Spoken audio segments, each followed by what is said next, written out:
नमस्कार। Hindi audio book by Krishna digital school आपके लिए प्रस्तुत करता है pregnancy notes for would be mother and father book की हिंदी ऑडियो बुक। ये बुक डॉक्टर रुजुता दिवाकर के द्वारा लिखी गई है। इस ऑडियो बुक में आपको प्रेगनेंसी से पहले क्या करना है, ड्यूरिंग प्रेगनेंसी आपको क्या क्या ध्यान रखना है और प्रेगनेंसी के बाद आपको क्या करना है के बारे में संपूर्ण जानकारी दी जाएगी। और इस बुक के द्वारा आपको बहुत कुछ सीखने को मिलेगा, क्योंकि जब आप पहली बार माता या पिता बनने वाले होते हैं तो आपको कुछ ज़्यादा जानकारी नहीं होती है। तो आगे बढ़ते हुए वीडियो शुरू करें उससे पहले आप चैनल को सब्सक्राइब कर लें और बेल आइकन को प्रेस कर दें। इससे मेरा अगला वीडियो आपको आसानी से और जल्दी मिल जाएगा। तो चलिए वीडियो शुरू करते हैं। कहा जाता है कि बच्चे का जन्म तब नहीं होता जब वो अपनी माँ के गर्भ यानी पेट से बाहर आ जाए, बल्कि उनका जन्म तो तभी हो जाता है जब वो अपनी माँ के पेट में आते हैं। इसीलिए उनकी परवरिश सिर्फ तब शुरू नहीं होती जब वो इस दुनिया में आ जाएं, बल्कि ये तभी शुरू हो जाती है जब वो अपनी माँ के गर्भ में आराम कर रहा होता है। इसी तरह कोई औरत सिर्फ तब माँ नहीं बनती जब उनका बच्चा पैदा हो जाए, बल्कि प्रेग्नेंट यानी गर्भवती होने के पहले दिन से ही एक औरत के माँ बनने का सुंदर सफर शुरू हो जाता है। माँ और बच्चे के बीच का ये रिश्ता कितना खूबसूरत और मजबूत होता है, इसके बारे में ऐसे तो जितना भी बताया जाए वो सब कम ही होगा। लेकिन इस रिश्ते की शुरुआत होने से पहले एक माँ को अपनी प्रेगनेंसी के वक्त अपना और अपने बच्चे की सेहत का पूरा ख्याल रखना होता है, क्योंकि प्रेगनेंसी का वक्त अच्छे होने से बच्चे के जन्म का प्रोसेस अच्छा हो जाता है, जिसका सीधा असर माँ और बच्चे की सेहत पर पड़ता है।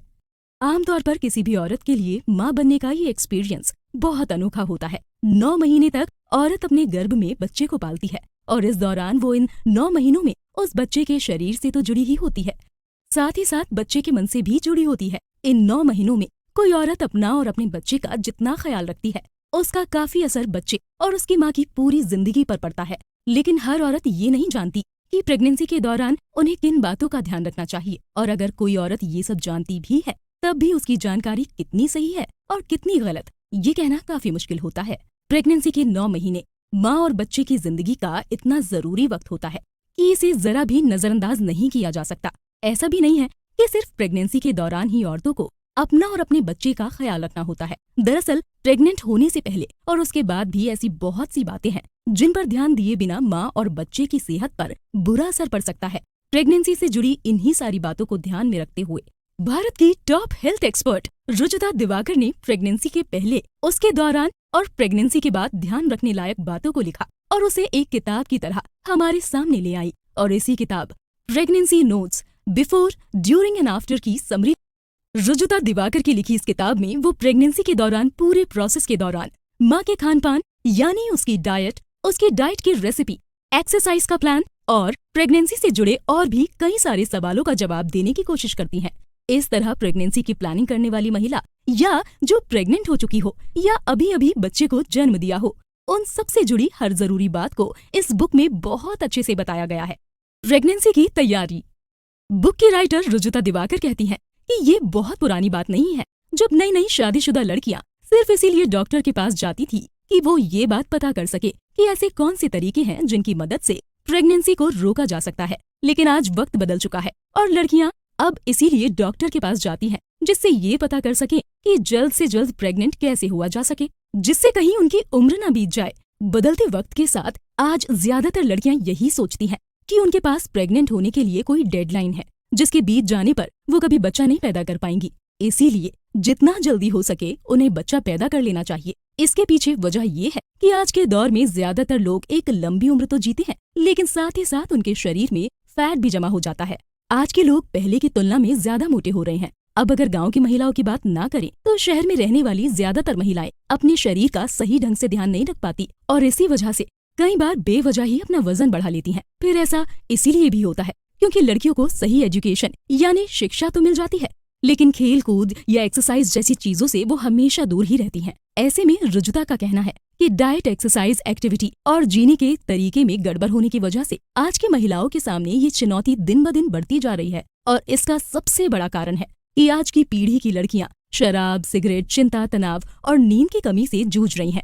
वहीं ये सारी चीजें मिलकर उनको और भी ज्यादा मोटा बना रही हैं। हालत अब ऐसी हो गई है कि जिन महिलाओं को डायबिटीज और शुगर जैसी बीमारियां भी नहीं है तो भी उनमें इसके लक्षण दिखाई देने लगते हैं। समय ऐसा हो गया है कि आज हर दूसरी लड़की को पीरियड्स सही समय पर ना होने की शिकायत है, और अगर ये समय पर हो भी रहे हैं तो उस वक्त उन्हें असहनीय दर्द की परेशानी देखने को मिलती है। इसके साथ साथ काफी सारी औरतों में खाने पीने को लेकर पागलपन भी देखा जा सकता है। इन सब आदतों का सीधा नुकसान हमारे शरीर में ब्लड शुगर के लेवल पर होता है। अब ब्लड यानी खून में शुगर की मात्रा बढ़ने से शरीर में फैट जमा होने लगता है। फिर इसी वजह से औरतें जरूरत से ज्यादा मोटी हो जाती हैं।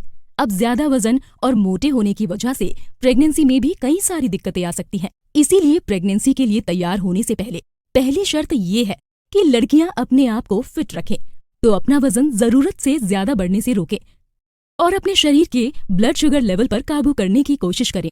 और ऐसा करने के लिए उन्हें सही डाइट, एक्सरसाइज, एक्टिविटी और लाइफस्टाइल पर ध्यान देना बहुत जरूरी है। इस एपिसोड में हम काफी सारी चीजों पर एक एक करके बातें करेंगे। फिट रहने की शुरुआत करने के लिए इन सभी चीजों को सही तरीके से इस्तेमाल करने की जरूरत है। इसीलिए इनका कोई भी शॉर्टकट या आसान तरीका नहीं है। डाइट से लेकर एक्सरसाइज और लाइफस्टाइल से जुड़ी चीजों को बदलने पर ही लड़कियों के शरीर में लंबे समय तक फर्क नजर आएगा। और इसके लिए मेहनत तो करनी ही होगी, क्योंकि कोई भी दूसरी चीज मेहनत की जगह कभी नहीं ले सकती है।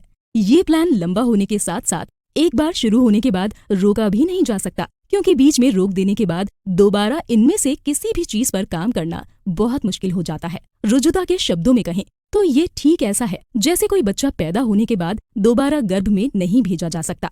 फिर प्रेगनेंसी के दौरान और उससे पहले डाइट का ध्यान रखना कितना जरूरी है, इसके बारे में हमें पुराने भारतीय ग्रंथ और उपनिषदों में भी ये बात लिखी मिलती है कि एक महिला के खाने पीने पर भी ये बात बहुत हद तक टिकी होती है कि उसका बच्चा कैसा होगा। लेकिन जो महिलाएं अपने खाने पीने पर ध्यान देती भी हैं, उन्हें भी यही लगता है कि उन्हें सिर्फ प्रेगनेंसी के दौरान या प्रेगनेंसी के बाद ही अपने खाने पीने के बारे में सोचना चाहिए, जबकि हकीकत इससे ठीक उल्टी है। प्रेगनेंसी के वक्त और उसके बाद खाने पीने का ध्यान रखना जरूरी है, लेकिन इसके साथ साथ प्रेगनेंसी से पहले भी एक औरत के फिट रहने और प्रेगनेंसी के लिए तैयार होने के लिए उसकी डाइट और शरीर का ठीक और फिट होना बहुत जरूरी है। इसीलिए अब सबसे पहले हम डाइट के बारे में ही चर्चा करते हैं। इस वक्त चर्चा के लिए सबसे जरूरी और पहली बात तो ये है कि बिना अच्छा खाना खाए किसी भी इंसान के हार्मोन सही तरीके से नहीं रह सकते, और ये शरीर का इतना जरूरी हिस्सा है कि अगर हम उनमें एक बैलेंस ना रखें तो कई तरह की बीमारियां और डिसऑर्डर हमारे शरीर में पैदा हो सकते हैं। तो ये हमारे हार्मोन्स ही तय करते हैं कि हमारी सेक्स लाइफ कितनी या कैसी होगी, हम कितने बच्चे पैदा कर पाएंगे और हमारा प्रेगनेंसी का एक्सपीरियंस कैसा रहने वाला है। कहने का मतलब ये है कि अगर कोई लड़की पहले से ही अपनी फिटनेस और डाइट पर ध्यान देना शुरू कर दे तो उसके लिए प्रेगनेंसी का वक्त बहुत आसान हो जाता है। यहाँ तक कि डाइट ठीक करने पर प्रेग्नेंट होने की उम्मीद भी बहुत ज्यादा बढ़ जाती है। साथ ही प्रेगनेंसी के बाद अपने वजन को काबू में रखना भी आसान हो जाता है। लेकिन शर्त ये है कि अपनी डाइट को ठीक करने की कोशिश आपको तुरंत शुरू करनी होगी, और कम से कम प्रेगनेंसी के 1 साल पहले आपको अपनी डाइट पर ध्यान देना शुरू करना होगा, जिससे उसके फायदे प्रेगनेंसी के वक्त और उसके बाद मिल सके। हमें ये भी ध्यान रखना चाहिए कि डाइट अच्छी करने और फिट रहने का मतलब ये नहीं है कि आपको हमेशा वजन घटाते ही रहना है। दरअसल फिट रहने का मतलब ये है कि आपकी डाइट उतनी होनी चाहिए जितनी की आपके शरीर को जरूरत है, और वजन कम करना कभी भी डाइट का मकसद नहीं होता है। इस बात को अच्छे से समझना बहुत जरूरी है। हम अक्सर ये मान लेते हैं कि कम वजन होना ही सेहतमंद होने का लक्षण है, लेकिन इस बात को भी नजरअंदाज नहीं किया जा सकता कि कम वजन होने पर शरीर में कमजोरी भी हो सकती है। इसीलिए वजन कम करने के बजाय हमारे दिमाग में सिर्फ इतनी सी बात होनी चाहिए कि हमें हमारे शरीर का वजन उतना रखना है जितना हमारी डाइट के अनुसार जरूरी और सही हो। कई बार डॉक्टर्स खुद भी लड़कियों को यही सलाह देते हैं कि अगर उन्हें जल्दी से जल्दी प्रेग्नेंट होना है तो अपना वजन घटाना ही होगा, जबकि सच्चाई ये है कि आपके वजन का प्रेगनेंसी से कुछ खास मतलब नहीं होता है। वहीं हमारे शरीर में इंसुलिन नाम का एक हार्मोन होता है जो प्रेगनेंसी के लिए जिम्मेदार है। अपनी डाइट को अच्छी करके हम इस इंसुलिन की सेंसिटिविटी को बहुत हद तक बढ़ा सकते हैं, और इंसुलिन की सेंसिटिविटी बढ़ाने का मतलब है प्रेगनेंसी की उम्मीद बढ़ाना। रुजुता हमारे सामने डाइट को लेकर भी कुछ ऐसी ही टिप्स रखती हैं जिनका इस्तेमाल करके हम इंसुलिन सेंसिटिविटी को बढ़ा सकते हैं, और इससे प्रेग्नेंट होने की उम्मीद भी अपने आप बढ़ जाएगी। अब इसके लिए सबसे ज्यादा जरूरी जो है वो ये कि हमें जो भी डाइट अपनानी है उसमें कोल्ड ड्रिंक्स, चिप्स और इसी तरह के दूसरे पैकेज्ड खाने से दूर रहना होगा। फिर चाहे दूध और बिस्किट ही क्यों ना हो, लेकिन आपको उससे दूर ही रहना चाहिए। इसी तरह शुगर फ्री चीजों से भी दूर रहने की कोशिश कीजिए, जैसे डाइट कोक। यहाँ नियम ये है कि ऐसी किसी भी खाने पीने की चीज से दूर रहना चाहिए जिसमें तेल या शक्कर यानी शुगर ज्यादा हो। इसके अलावा ऐसे दूसरे प्रोडक्ट से भी दूर रहिए जो आपको बहुत ज्यादा विटामिन या प्रोटीन देने का वादा करते हो, क्योंकि आपके शरीर को सिर्फ विटामिन या प्रोटीन की जरूरत नहीं होती, बल्कि और भी कई तरह के खाने की जरूरत होती है। दूसरी टिप ये है कि आपको हमेशा मौसम के हिसाब से अपना खाना तय करना चाहिए। जैसे कौन से मौसम में किस तरह के फल, सब्जियां और दाल आती हैं, इसका पता करके उस हिसाब से ही खाना चाहिए, क्योंकि नेचर यानी प्रकृति ने हमें हर मौसम में खाने के लिए कुछ न कुछ चीजें दी हैं। तो जिस मौसम में खाने के लिए जो चीजें बनाई गई हैं, उसे उसी मौसम में खाना चाहिए। जबरदस्ती अपने आसपास के एनवायरनमेंट के साथ खिलवाड़ करना हमारी सेहत के लिए घाटे का सौदा साबित हो सकता है। आजकल टेक्नोलॉजी के बहुत ज्यादा बढ़ जाने की वजह से गर्मी के मौसम की चीजें भी सर्दियों में मिलने लगी हैं, जिससे मार्केट को बहुत ज्यादा फायदा होता है। लेकिन एक मौसम के लायक बनी हुई चीज जैसे दूसरी मौसम में खाने पर लोगों की सेहत पर इसका बहुत बुरा असर पड़ सकता है। अब ये जानना भी जरूरी है कि बाजारों में बिना मौसम मिलने वाली चीजें कई बार साल भर तक कोल्ड स्टोरेज में रखी जाती हैं, जिससे उन्हें खराब होने से बचाया जा सके। लेकिन इतने वक्त बाद ना तो उनमें कोई स्वाद बाकी रह जाता है और ना ही वो हमारी सेहत के लिए सही है। इसीलिए बेहतर यही होगा कि किसी बड़े मॉल से बिना मौसम की सब्जियां और फल खरीदने की बजाय हम अपने आसपास के छोटे मार्केट या बाजारों में जाएं और वहां से मौसमी फल, सब्जियां और दालें खरीद कर लाएं और वहीं बनाकर खाएं। मौसम के हिसाब से अपने खाने पीने का ध्यान रखें, पर न सिर्फ हमें खाने का सही स्वाद का जायका मिलेगा, बल्कि उनसे होने वाले फायदे भी हमारे शरीर तक पहुंचेंगे। वरना बिना मौसम हर चीज खा लेने से सिर्फ पेट भरने के सिवाय और कोई फायदा नहीं हो सकता है। इसके साथ ही ये भी ध्यान रखें कि आप एक ही तरह का खाना बार बार न खाते रहें, क्योंकि आपके खाने में जितना बदलाव और नयापन होगा, उतना ही आपकी सेहत के लिए वो फायदेमंद साबित होगा। रुजुता डाइट को लेकर तीसरी टिप देते हुए कहती हैं कि हर लड़की को अपनी डाइट में थोड़ा सा अचार या चटनी शामिल कर लेनी चाहिए, और ऐसा करना एक अच्छी आदत है। ऐसे में आप मूंगफली, आम, नारियल, मिर्ची या मशरूम जैसी किसी भी तरह के अचार या चटनी खा सकते हैं। अब अचार और चटनी के इस्तेमाल में आप ऐसी कोई भी चीज चुन सकते हैं जो आपको खाने में अच्छी लगती हो। हालांकि हमें ऐसा कभी बताया नहीं गया है इसके खाने से क्या फायदे हो सकते हैं, लेकिन ये विटामिन सी की कमी को भी पूरा करने के लिए अच्छे तरीके साबित हो सकते हैं। इसके अलावा आप बाजार से दही खरीदने के बजाय घर पर इसे जमा सकते हैं। दही खाना भी अच्छा है, क्योंकि इसमें हमारे शरीर के लिए फायदेमंद बैक्टीरिया, अमीनो एसिड और विटामिन बी होते हैं। रुजुता की माने तो दही हमारे खाने का एक ऐसा हिस्सा है जिसे नजरअंदाज करने की गलती किसी को नहीं करनी चाहिए।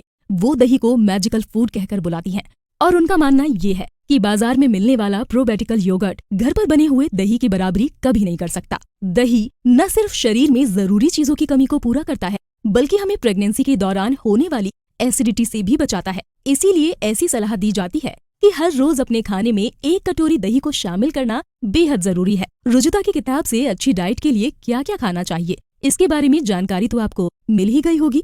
अब हम ये जानेंगे कि हमें क्या खाना बंद कर देना चाहिए। मान लीजिए आप किसी ऐसे कैफे में बैठे हैं जहां वाईफाई यानी इंटरनेट की सुविधा नहीं है, तो ऐसे में आपके पास 2 ही ऑप्शन बचते हैं कि या तो आप अपने साथ गए इंसान से बातचीत करें या अपने खाने पर ध्यान लगाएं। अब जब आप खाना खाने पर ध्यान लगाते हुए खाना खाते हैं तो अक्सर आपका पेट जल्दी भर जाता है। वहीं अगर आप मोबाइल या इंटरनेट जैसी दूसरी चीजों में ध्यान लगाते हुए खाना खाते हैं तो जरूरत से ज्यादा खाना खा लेने की उम्मीद बनी रहती है। इसकी वजह ये है कि जब आप कोई दूसरा काम करते हुए खाना खाते हैं तो आपके खाने की स्पीड भी लगातार बढ़ती जाती है, और इस वजह से आपका दिमाग ये समझ नहीं पाता कि कब आपका पेट भर चुका है और अब आपको खाने की जरूरत नहीं है। लेकिन अगर आप अपना पूरा ध्यान खाने पर ही लगाएं तो जैसे ही आपका पेट भर जाएगा तो तुरंत आपका दिमाग आपको खाना बंद करने का सिग्नल दे देगा। रुजुता भी यही सलाह देती है कि जब भी आप खाना खाएं तो उसे काफी देर तक चबाते हुए खत्म कीजिए। अब मान लीजिए कि अगर आप आमतौर पर 20 मिनट में खाना खाते हैं तो अब उसी खाने को 40 मिनट में खत्म करने की कोशिश कीजिए। लेकिन ये बात ध्यान में रखनी जरूरी है कि इस 40 मिनट में आपको किसी भी तरह के इलेक्ट्रॉनिक गैजेट जैसे मोबाइल, लैपटॉप जैसी चीजों का इस्तेमाल नहीं करना है। साथ ही साथ हर रोज अपने खाने में 3 से 5 चम्मच देसी घी को शामिल करना भी बिल्कुल ना भूलें। खाने पीने से जुड़ी इन सभी बातों को ध्यान में रखने के बाद आप एक ऐसा शरीर हासिल कर लेंगे जिसके लिए एक्सरसाइज करना और फिजिकल एक्टिविटी को बनाए रखना आसान हो जाएगा। इसीलिए अब आगे हम एक्सरसाइज और फिजिकल एक्टिविटी के बारे में ही चर्चा करेंगे। एक्सरसाइज है जरूरी।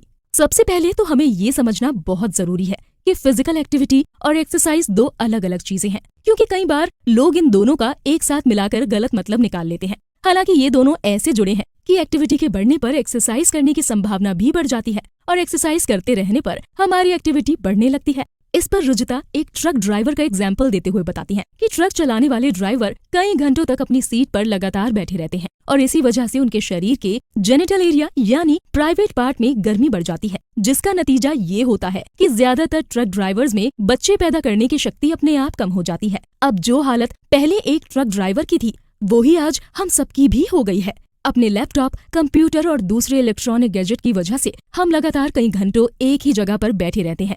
साथ ही 6 से 8 घंटों की नौकरी ने भी हमारे शरीर की एक्टिविटी को एकदम बंद करवा दिया है।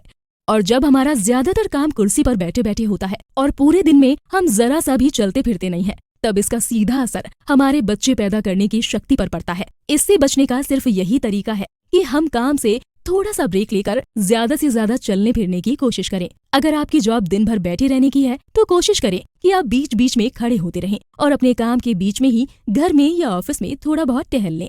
आप सिर्फ तभी अपनी सीट पर बैठने का फैसला करें जब आपके पास कोई दूसरा ऑप्शन ना हो, क्योंकि अगर आप ढंग से खाना खाते हैं और वर्कआउट भी करते हैं लेकिन चलने फिरने के बजाय ज्यादातर वक्त एक ही जगह पर बैठे रहते हैं तो आपको हार्ट अटैक आने की उम्मीद बहुत ज्यादा है। यानी सिर्फ वर्कआउट करना या खाना ही आपकी अच्छी सेहत के लिए काफी नहीं है, इसके अलावा दूसरी फिजिकल एक्टिविटी भी जरूरी होती है।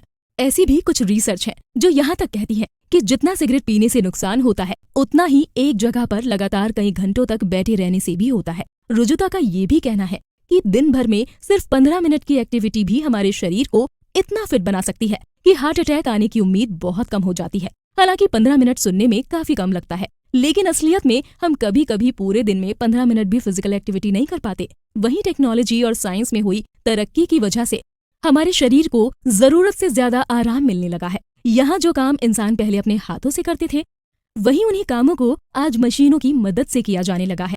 साइंस पूरी मेहनत से इस काम में लगा हुआ है कि कैसे इंसान से कम काम करवाया जा सके। हर रोज ऐसी हजारों मशीनों को बनाया जाता है जिनका इस्तेमाल करके इंसान अपने आराम करने का वक्त और भी बढ़ा सकता है। देखने या सुनने में हमें इसमें अपना बहुत फायदा लगता है, लेकिन इंसानों को आराम करने के लिए बनाया ही नहीं गया है, क्योंकि इस दुनिया में इंसान अपने सारे काम मशीनों से करवाने की बजाय खुद ही करता है। लेकिन मशीनों का बढ़ता हुआ इस्तेमाल इंसान के काम करने की आदत को लगातार कम कर रहा है और ये उसी का नतीजा है कि आज बेहद कम उम्र में भी लोगों को आलसी होते हुए देखा जा सकता है। अब एक्टिविटी को आप एक्सरसाइज की छोटी बहन जैसे समझ सकते हैं, क्योंकि अगर आप फिजिकली एक्टिव हैं तो आप एक्सरसाइज भी ज्यादा कर पाएंगे।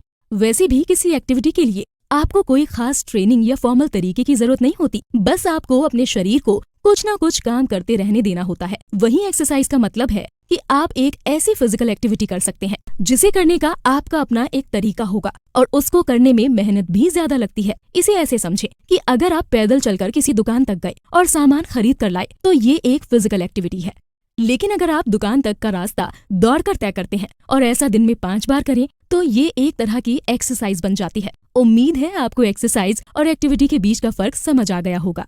एक्सरसाइज करते रहने से न सिर्फ आपके खून में शुगर का लेवल ठीक रहता है, बल्कि इसके साथ साथ प्रेग्नेंट होने की उम्मीद भी बढ़ जाती है, क्योंकि ऐसा होने से आपका मूड भी अच्छा रहता है और सेक्स लाइफ भी पहले से काफी बेहतर होगी। सिर्फ इतना ही नहीं, लगातार एक्सरसाइज करने से प्रेग्नेंट औरतों में डायबिटीज होने की उम्मीद भी कम हो जाती है। इसके पीछे साइंस ये है कि आप जितनी ज्यादा एक्सरसाइज करते हैं उतना ही आपके शरीर में नई मसल्स बनने लगती हैं, और जितनी ज्यादा मसल्स आपके शरीर में बनेंगी उतना ही ज्यादा आपको फायदा होगा। एक्सरसाइज करते वक्त आपके दिमाग में कभी भी ये बात नहीं होनी चाहिए कि आपको वजन घटाना है, बल्कि इसको करने का इकलौता टारगेट मसल्स बढ़ाना होना चाहिए। वहीं डाइट से रिलेटेड काफी सारे एक्सपर्ट्स और वजन घटाने वाले प्रोग्राम में भी प्रेगनेंसी के वक्त एक्सरसाइज करने से मना किया जाता है, खासकर वो एक्सरसाइज जिनमें वजन उठाना पड़ता है। इसके लिए तो साफ साफ मना ही कर दिया जाता है। अब एक सवाल ये भी उठता है कि हमें मसल्स बढ़ाने की जरूरत ही क्या है? तो इसका जवाब ये है कि जब आप अपने शरीर में मसल्स बढ़ा लेते हैं तो आपको आपका शरीर काफी हल्का महसूस होने लगता है। यहाँ तक कि अगर आपका वजन कम भी नहीं हुआ है या पहले से थोड़ा बहुत भी बढ़ गया हो, तब भी आप अपने आप को भारी भरकम महसूस नहीं करते हैं। आप खुद को पहले से ज्यादा फिट नजर आते हैं और लोग भी आपके शरीर को देखकर बता सकते हैं कि इसमें कुछ तो बदला हुआ है। इसके अलावा आपको नींद भी अच्छी आने लगती है, सेक्स ड्राइव भी बढ़ने लगती है, पीरियड्स टाइम से होने लगते हैं और मूड भी ज्यादातर ठीक ही रहता है। इतना कुछ होने के बाद आपका कॉन्फिडेंस एक अलग ही लेवल पर पहुंच जाता है और इसके बाद आप किसी भी काम को करने से डरते नहीं हैं। इस वजह से प्रेगनेंसी की ओर बढ़ने से पहले ये एक सही शुरुआत साबित हो सकती है। लेकिन अब सवाल ये उठता है कि मसल्स कैसे बढ़ाई जाए? इसका जवाब देते हुए रुजुता कहती हैं कि मसल्स बढ़ाने के लिए लोगों को वजन उठाना पड़ता है। इसीलिए अगर आप मसल्स बढ़ाना चाहते हैं तो अपने वर्कआउट के वक्त ऐसी एक्सरसाइज करने की कोशिश कीजिए जिनमें आपको वजन उठाना हो। अब यहाँ 2 ऐसी बातें हैं जिनका ध्यान रखना बेहद जरूरी है। पहली बात तो ये कि आपके शरीर की हड्डियां कैल्शियम मिलने पर मजबूत होती हैं, लेकिन जब तक आप एक्सरसाइज नहीं करेंगे तब तक शरीर में कैल्शियम कितना भी हो उसका फायदा नहीं उठा सकते। और दूसरा ये कि हड्डियां मजबूत ना होने का सीधा असर आपकी प्रेगनेंसी पर पड़ सकता है, क्योंकि कमजोर हड्डियों के साथ प्रेग्नेंट होने पर आपको प्रेगनेंसी के वक्त ज्यादा दर्द और शरीर में सूजन महसूस होगी। एक्सरसाइज और एक्टिविटी पर अपनी बात खत्म करते हुए अब हम लाइफस्टाइल की अहमियत यानी इम्पोर्टेंस पर चर्चा करेंगे। लाइफस्टाइल का सीधा सा मतलब ये है कि आप अपनी जिंदगी किस तरह से जीते हैं, और लाइफस्टाइल अच्छी होने का मतलब ये नहीं होता कि आप कितनी आरामदायक जिंदगी जी रहे हैं। यानी अगर आप गाड़ी से सफर करते हैं या महंगे होटल्स में खाना खाते हैं तो इससे आपकी लाइफस्टाइल अच्छी नहीं हो जाती। असलियत में लाइफस्टाइल तभी अच्छी मानी जाती है जब आप आराम की बजाय अपने स्वास्थ्य पर ज्यादा ध्यान देते हो। अब आपकी लाइफस्टाइल अच्छी है या नहीं, ये तय करने के लिए आप कुछ चीजें सोच सकते हैं। जैसे आप सूरज उगने के बाद देर तक सोते रहते हैं या उठ जाते हैं, आप रात के 12 बजे से पहले नींद लेने लगते हैं या रात भर जागते हैं। यहाँ हम ऐसा इसलिए पूछ रहे हैं क्योंकि रात को देर तक जागना और सुबह देर से उठना ये खराब लाइफस्टाइल के लक्षण है। इसी तरह रोज बाहर पार्टी करना या खाने पीने का ध्यान ना रखना भी लाइफस्टाइल बिगाड़ने वाली हरकतें हैं। ऐसे में आपकी लाइफस्टाइल कैसी है ये पता करने के लिए आपको अपने पूरे दिन के कामकाज को गहराई और अच्छे से देखना चाहिए। हम यहाँ कुछ ऐसी बातों की चर्चा करेंगे जिनमें सुधार करके आप अपनी लाइफस्टाइल बेहतर कर सकते हैं। सबसे पहले तो अगर आप प्रेग्नेंट होने की कोशिश कर रही हैं तो सिगरेट और शराब तुरंत छोड़ दें, क्योंकि ये दोनों ही हमारे शरीर में हार्मोन के बैलेंस को बिगाड़ते ही हैं। साथ में खाने के साथ मिलने वाले मिनरल और विटामिन को भी हमारे खून तक पहुँचने से रोकते हैं। इसके अलावा अगर आपको सुबह उठकर या दोपहर में खाने के बाद चाय या कॉफी पीने की आदत है तो उसे भी छोड़ दीजिए। अगर आपको ऐसा लगता है कि आपके दिन की शुरुआत बिना चाय या कॉफी के हो ही नहीं सकती तो आपको समझ लेना चाहिए कि आप अपने ही शरीर के गुलाम बन चुके हैं, और ऐसी हालत में ये जरूरी है कि सबसे पहले आप अपने डाइट को ठीक करें और अपनी नींद को भी बेहतर बनाएं। इतना होने के बाद आप चाय या कॉफी की लत छोड़ पाएंगे और आखिर में अपनी नींद और स्ट्रेस यानी तनाव पर ध्यान दीजिए। नींद और स्ट्रेस आपस में जुड़ी हुई 2 चीजें हैं। इस वजह से अगर आप बहुत ज्यादा स्ट्रेस में हैं तो नींद आने की उम्मीद अपने आप कम हो जाती है। इसी तरह अगर आप कम नींद लेते हैं तो दिमाग पर स्ट्रेस बढ़ने की उम्मीद भी बढ़ जाती है। इस वक्त हमेशा ये सोचें कि चाहे रिलेशनशिप हो या परिवार या नौकरी ही क्यों ना हो, अगर इनमें से किसी भी जगह में हमें स्ट्रेस मिल रहा है तो उससे तुरंत दूर हो जाना चाहिए। किसी काम के वक्त ज्यादा एक्साइटेड यानी उत्साहित होकर हम अपने काम को किसी चैलेंज की तरह लेते हैं। फिर एक तरह से देखें तो काम की क्वालिटी बेहतर बनाने के लिए ये तरीका बहुत काम आ सकता है, लेकिन अगर आप अपने काम को इतना सीरियस लेंगे तो नौकरी पर जाना किसी लड़ाई पर जाने के बराबर हो जाएगा। इसीलिए अपने काम के स्ट्रेस को भी बैलेंस करना सीखिए। एक बार अगर आप स्ट्रेस को संभालना सीख गए तो नींद की क्वालिटी भी अपने आप बेहतर होने लगेगी, और दोपहर में कुछ मिनट की नींद ले लेना भी आपके लिए फायदेमंद हो सकता है, क्योंकि दोपहर में ली गई छोटी सी नींद भी आपके दिन भर के स्ट्रेस या चिंता को खत्म करने और रात को बेहतर नींद आने के लिए फायदेमंद हो सकती है।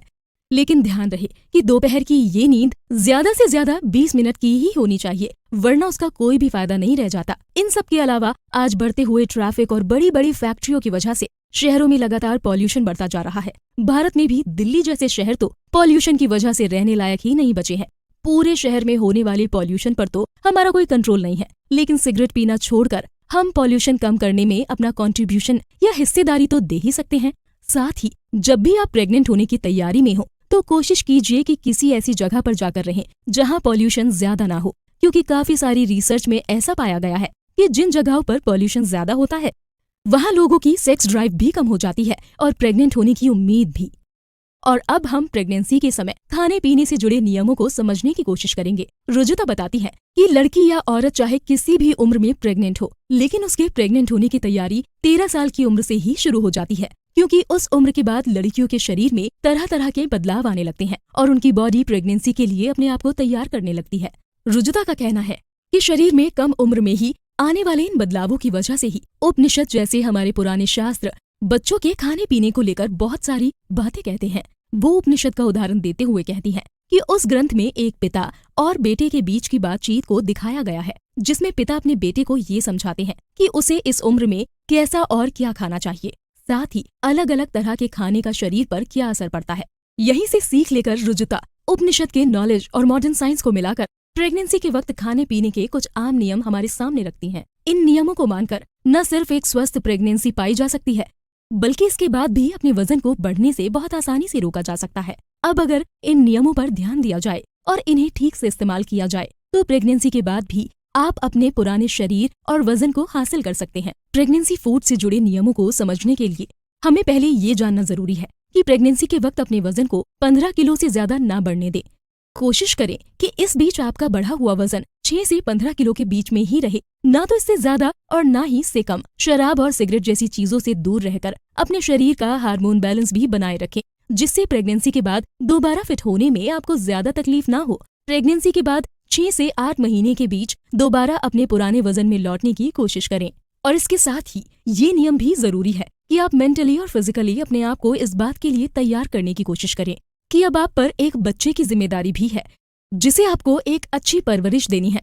अब आगे हम इन सभी नियमों को और भी बारीकी से समझने की कोशिश करेंगे, लेकिन इससे पहले एक और जरूरी चीज है जिस पर चर्चा किए बिना हम प्रेगनेंसी के फूड रूल्स को पूरी तरह से नहीं समझ पाएंगे, और ये जरूरी चीज है गट बैक्टीरिया, जिसे प्रोबायोटिक भी कहा जाता है।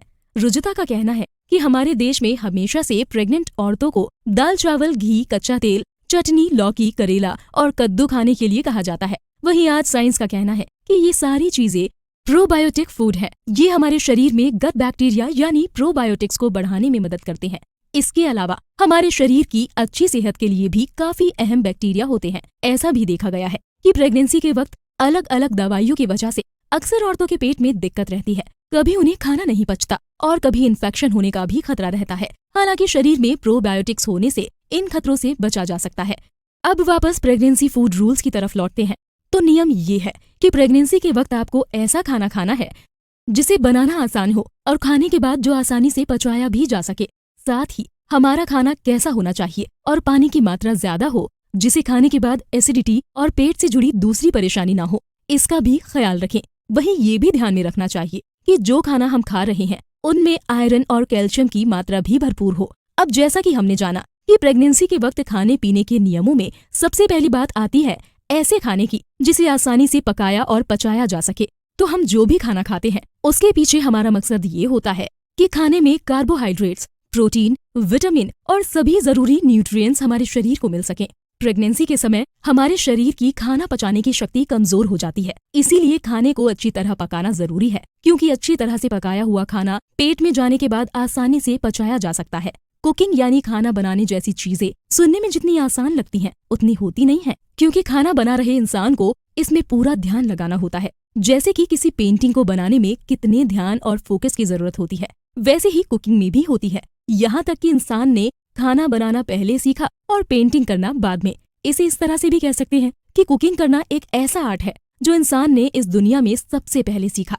वहीं खाना पकाने के वक्त खाने में पाई जाने वाली ऐसी भी चीजें हैं जिनका हमारे शरीर को कोई फायदा नहीं होता है और वो खत्म हो जाती है। प्रेगनेंसी के वक्त अपना खाना बनाने के लिए सबसे पहले तो आपके आसपास मिलने वाली लोकल चीजों का इस्तेमाल कीजिए और उसे पकाने के लिए ऐसा तरीका चुनिए जो सालों से आपके घर में चला आ रहा है, क्योंकि अक्सर कई पीढ़ियों से चली आ रही रेसिपी न सिर्फ खाने में टेस्टी होती है बल्कि शरीर में जरूरी न्यूट्रिएंट्स को भी बनाए रखती है। लेकिन हम जो भी खाना खाएं वो ऐसा होना चाहिए जिसे बनाने में इतना वक्त न लगे कि आप दिन में कोई दूसरा काम कर ही ना पाएं। अगर आपके पास ये ऑप्शंस हैं तो कोई दूसरा इंसान आपको खाना बना कर दे तब तो ठीक है, लेकिन अगर आपको खुद ही अपने लिए खाना पकाना है तो ऐसी रेसिपी चुनिए जो कम से कम वक्त और मेहनत में पूरी की जा सके।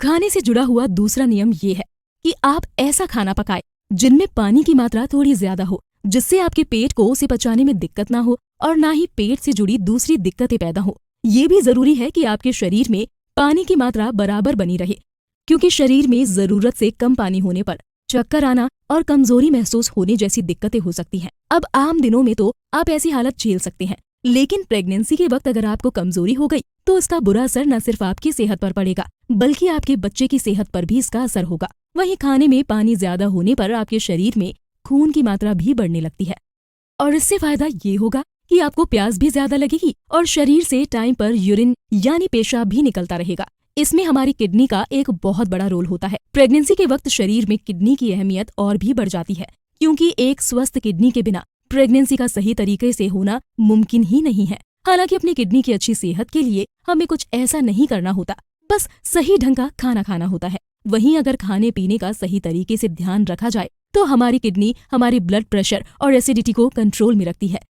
इसके साथ ही कुछ ऐसी भी चीजें हैं जिन्हें अगर सही मात्रा में लिया जाए तो वो शरीर के लिए बहुत लाभदायक होती हैं, लेकिन उन्हें ज्यादा खा लेने से न सिर्फ एसिडिटी से जुड़ी प्रॉब्लम्स हो सकती हैं, बल्कि ये हमारे शरीर में पानी की कमी भी कर सकती हैं। और ऐसी ही एक चीज है शुगर। अब शुगर हमारे शरीर के लिए सिर्फ तभी फायदेमंद होती है जब उसे सही तरह से लिया जाए। वहीं अगर ये ज्यादा ले लिया जाए तो हमारे शरीर में मौजूदा सारा पानी सोख सकता है। इसके साथ ही ये भी बात होती है कि आप जो शुगर खा रहे हैं वो कहाँ से आई है, क्योंकि गन्ने से बनी हुई शुगर तो खाने लायक होती है, जबकि मक्के से बनी हुई शुगर खाने से आप अपने शरीर को नुकसान ही पहुंचाएंगे। रुजुता कहती हैं कि शुगर का ज्यादा इस्तेमाल हमारे शरीर के लिए बहुत खराब होता है। हालांकि परेशानी ये है कि प्रेगनेंसी के वक्त खाई जाने वाली बहुत सारी चीजों में शुगर होता है, जैसे बिस्किट, कुकीज, जूस और ऐसी ही दूसरी कई चीजों में शुगर का बहुत ज्यादा इस्तेमाल किया जाता है, जिनसे प्रेगनेंसी के समय जितना हो सके बचने की कोशिश करनी चाहिए। अब जरूरी ये भी है कि ये शुगर कहाँ से बनी, और साथ ही इस चीज की भी बहुत इंपॉर्टेंस है कि ये कितनी खाई जा रही हैं, यानी हम अपने खाने के साथ कितनी शुगर ले रहे हैं। इसी से ये तय होता है कि हम हेल्दी खाना खा रहे हैं या शरीर को नुकसान पहुंचाने वाला। वर्ल्ड हेल्थ ऑर्गेनाइजेशन यानी WHO जैसे कई दूसरे संगठन जो हमारी सेहत से जुड़ी चीजों पर काम करते हैं, उनका ऐसा कहना है कि हर आदमी को दिन में सिर्फ 6 से 9 चम्मच शुगर ही खानी चाहिए। ये सुनने में भले ही थोड़ा मुश्किल लगे कि दिन में सिर्फ 9 चम्मच शुगर कैसे खाई जा सकती है, लेकिन यकीन मानिए अगर आप अपने आसपास मिलने वाला लोकल खाना खाएंगे जिसमें लड्डू और शरबत भी शामिल हो, तब भी आप 9 टेबल स्पून या चम्मच से ज्यादा शुगर नहीं खा पाएंगे। लेकिन जैसे ही आप बाहर का या कोई पैकिंग वाला खाना खाने की कोशिश करेंगे तो शुगर की ये लिमिट तुरंत ही क्रॉस हो जाती है, क्योंकि सिर्फ एक ग्लास पैकिंग वाला जूस पीने से भी आप 9 चम्मच से ज्यादा शक्कर एक साथ अपने शरीर में ले लेते हैं। यहाँ हमें ये जानना भी जरूरी है कि प्रेगनेंसी के वक्त कैसी शुगर खाई जा सकती है और किसको नहीं खाना बेहतर होगा। इस वजह से अलग अलग तरह की खाने वाली चीजों को गुड शुगर और बैड शुगर में बांटते हुए रुजुता कहती हैं कि गन्ने से बनी कोई भी चीज, हर मौसम में मिलने वाले फल, नारियल का पानी, घर बने हुए शरबत, लड्डू, बर्फी, हलवा और खाने पीने में पड़ने वाली हल्की सी शुगर का इस्तेमाल करना हमारे शरीर के लिए उतना बुरा नहीं है, और इन्हें हम गुड शुगर भी कह सकते हैं। लेकिन केक, पेस्ट्री, बिस्किट, कुकीज, बाजार में मिलने वाला शरबत, पैक जूस, चॉकलेट, आइसक्रीम और प्रोटीन पाउडर जैसी चीजें, इनमें ज्यादा मात्रा में शुगर मौजूद होता है। ऐसी चीजें हमारे शरीर के लिए जहर के बराबर होती हैं और ये सब बैड शुगर कहलाती हैं। प्रेगनेंसी के दौरान जितना हो सके इन चीजों से दूर रहना अच्छा है, क्योंकि ये हमारे खून में शुगर का लेवल बढ़ा देंगे और इनसे न सिर्फ हमारा वजन बढ़ता है बल्कि शरीर से जुड़ी और भी कई सारी दिक्कतें महसूस होने लगेंगी। शुगर के बाद अब हम बात करते हैं नमक की। तो इसी की तरह ही नमक भी सही मात्रा में लिए जाने पर हमारे शरीर में बहुत फायदा हो सकता है, और थोड़ा सा नमक, नींबू और पानी एक साथ लेने पर आपके शरीर में पानी की कमी पूरी हो सकती है। लेकिन खाने की पैक्ड चीजों के साथ आने वाला नमक न सिर्फ आपकी जरूरत से ज्यादा होता है बल्कि आपके शरीर को खराब करने वाला भी होता है। अगर फिल्म देखते वक्त आप पॉपकॉर्न खा रहे हैं या कभी टेस्ट के लिए पैकेट में मिलने वाली आलू की चिप्स खरीद कर लाएं, तो न सिर्फ आप अपनी सेहत का नुकसान कर रहे हैं बल्कि अपनी प्रेगनेंसी को भी मुश्किल बना रहे हैं, क्योंकि शुगर की तरह नमक भी कोई खराब चीज नहीं है, लेकिन दूसरी खाने की चीजों के साथ मिलकर ये हमारे शरीर को नुकसान पहुंचा सकती है। इसीलिए ये ध्यान रखना जरूरी है कि हम बाहर से पैक हुए खाने के सामान में आने वाले नमक को ज्यादा इस्तेमाल ना करें, बल्कि घर पर बनी हुई सब्जी या नमकीन का इस्तेमाल कर सकते हैं जिसमें पैक फूड जितना नमक नहीं होगा। अब दिक्कत ये है कि प्रेगनेंसी के वक्त ज्यादातर औरतों को नमक से बनी चीजें खाने का बहुत मन करता है। इस वजह से काफी सारी औरतें नमक लगी हुई इमली का अचार खाने लगती हैं। हालांकि ये तो बहुत कम नुकसान करती है, लेकिन अगर वो नमक खाने की जिद में बाजार की नमकीन या पॉपकॉर्न खाने लगे तो इससे उनकी सेहत पर बहुत बुरा असर पड़ सकता है। अगर कोई औरत प्रेगनेंसी के दौरान पैक्ड फूड का इस्तेमाल कर रही है तो ये मानकर चलिए कि प्रेगनेंसी के बाद उनके शरीर का वजन काबू में नहीं रहने वाला है।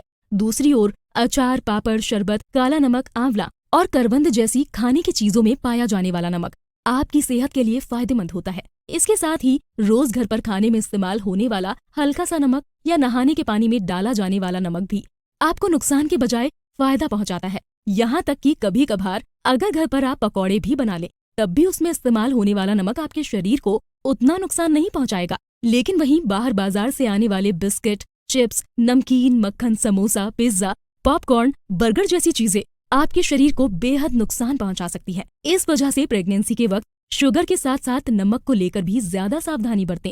फिलहाल हम ये समझ चुके हैं कि शुगर यानी शक्कर और नमक प्रेग्नेंट औरतों के शरीर पर किस तरह के असर डाल सकते हैं। अब हम लोग आगे बढ़ते हुए कैफीन के बारे में चर्चा करते हैं। तो 1 या 2 कप चाय या कॉफी पीना आपके शरीर को कोई खास नुकसान नहीं पहुंचाता, लेकिन चॉकलेट, कपकेक, एनर्जी ड्रिंक और कोल्ड ड्रिंक जैसी चीजों में पाया जाने वाला कैफीन आपके शरीर को बेहद नुकसान पहुंचा सकता है। और तो और इन चीजों के ज्यादा इस्तेमाल करने पर आपके शरीर में पानी की कमी भी हो सकती है।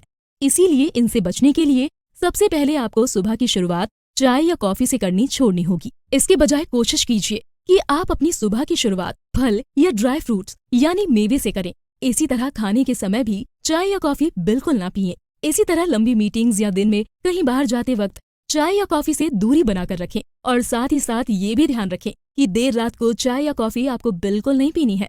खासकर डिनर यानी रात के खाने के बाद तो चाय या कॉफी पीना न सिर्फ आपकी नींद खराब कर सकता है, बल्कि कम नींद की वजह से आपका आने वाला पूरा दिन भी खराब हो सकता है।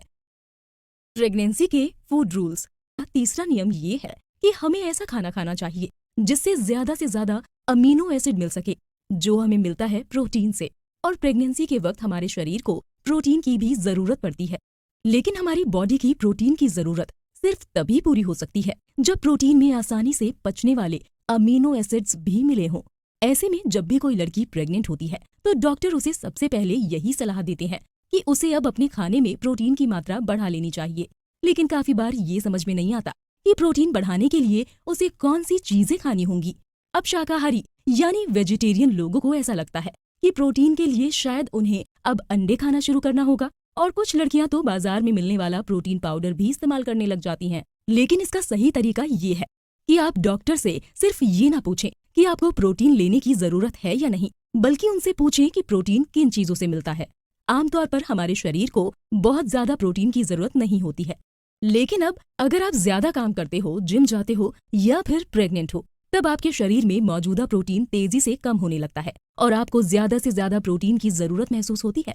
प्रोटीन का काम है कि वो हमारे शरीर में मसल्स बनाए, और प्रेगनेंसी के वक्त शरीर पर पड़ने वाले जोर की वजह से अक्सर हमारी मसल्स टूटने लगती हैं, और उन्हें रिपेयर या सही करने के लिए शरीर को ज्यादा से ज्यादा प्रोटीन की जरूरत होती है। लेकिन ये भी सच है कि जरूरत से ज्यादा प्रोटीन लेना भी किसी काम का नहीं होता है। इसीलिए ये जरूरी है कि आप इस बात को ध्यान रखकर प्रोटीन लें कि आपके शरीर को इसकी कितनी जरूरत है और आप जो खाना खा रहे हैं उसमें कितना प्रोटीन है। इस चीज का ध्यान रखने के लिए आपको प्रोटीन को लेकर एक डाइट प्लान बनाना होगा। वहीं अमीनो एसिड के साथ साथ कुछ ऐसे फैट्स भी होते हैं जिनकी आपके शरीर को जरूरत होती है, और ये फैट्स हेल्दी फैट्स कहे जाते हैं। ये आपको नुकसान पहुंचाने की बजाय शरीर के कामकाज के लिए बहुत जरूरी होते हैं। ये जरूरी फैट आपको दूध से बनी हुई चीजों में मिलेंगे, या फिर ये बादाम और काजू जैसे मेवे में भी मिल सकते हैं। फाइबर और प्रोटीन के अलावा हमारे शरीर को प्रेगनेंसी के वक्त माइक्रो न्यूट्रिएंट्स की भी जरूरत होती है।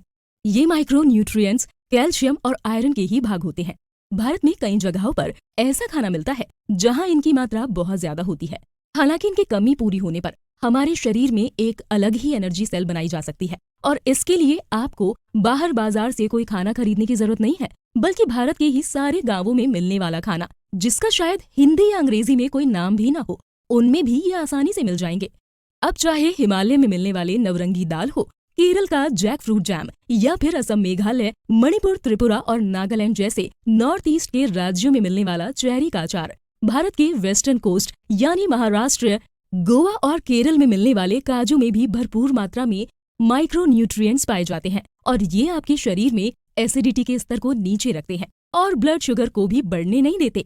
ये माइक्रो न्यूट्रिएंट्स हमारे रोज के खाने में अचार, चटनी और लड्डू जैसी चीजों के जरिए हमारे शरीर में पहुंच जाते हैं, और हमें पता भी नहीं चलता कि ये अपना काम कर रहे हैं। अगर आप कोई प्लान बनाकर माइक्रो न्यूट्रिएंट्स खाने की कोशिश करेंगे तो शायद आप ये सही से न कर पाएं, क्योंकि रोज के खाने के जरिए ये आपके शरीर में यूं ही पहुंच जाते हैं। लेकिन जब आप प्लान बनाकर इनको अपने शरीर में पहुंचाने की कोशिश करेंगे तो इनकी मात्रा कई बार जरूरत से ज्यादा भी हो जाती है, जो किसी काम की नहीं रहेगी, और फिर शरीर में जरूरत से ज्यादा आयरन या कैल्शियम का होना भी अच्छा नहीं है।